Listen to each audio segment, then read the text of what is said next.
At the end of the day, it's going to come down to your ability to sit in the cold and still keep moving forward. You know, it's funny. Business is never easy. Anyone that says business is easy, I think they're lying or I think they're inexperienced. They're doing something fraudulent, truth be told.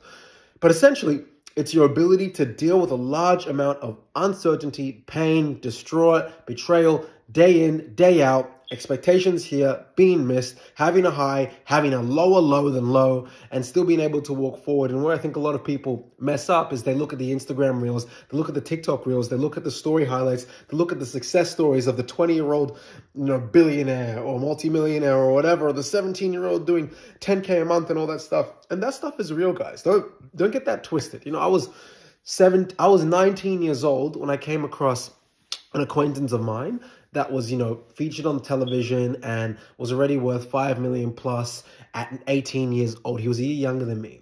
Some of you guys might know who I'm talking about, him and his friend.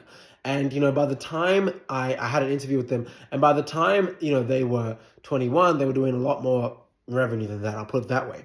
But the thing is, guys, you don't know this story. What I've noticed is with a lot of really successful young entrepreneurs, a lot of these guys started at 12, 13, 14 years old. I have a friend of mine, he's worth over 8 figures. He started in his industry,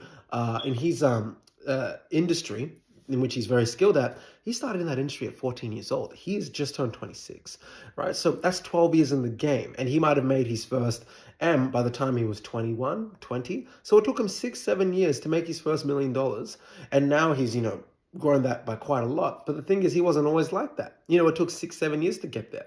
So he was able to spend essentially 6 to 7 years of sitting in the cold, uncertainty, pain, late nights, early mornings, doubt, fear, etc., judgment from other people, isolation, etc., mental fortitude. And he was able to callous his mind into being someone that was capable of wielding and managing that level of wealth, resources, time, teams, etc.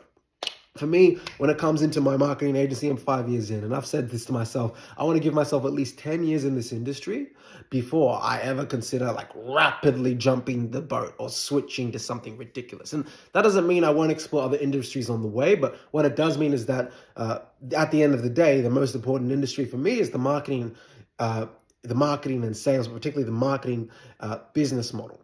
That's why I can speak about various things. I can speak about mega communities at length. I can speak about episodic branded content. I can speak about, the difference between SEO and PPC and the benefits of each and either, right? So again, this game is a game of who can sit in the cold the longest. And what will happen is you'll build strength over time, and that strength will allow you to endure and eventually build the kingdom that you want. So again, this one's just a bit more general, guys. I want to talk a little bit more about the mindset stuff because I do get a lot of questions about that, especially from some of our consulting clients. People do want to be learning about, how do you deal with when you lose a client, when you lose a lot of clients? How do you deal with the pain of waking up every day and people don't get what you're doing? And maybe you quit your job, so you're taking less income or no income, right?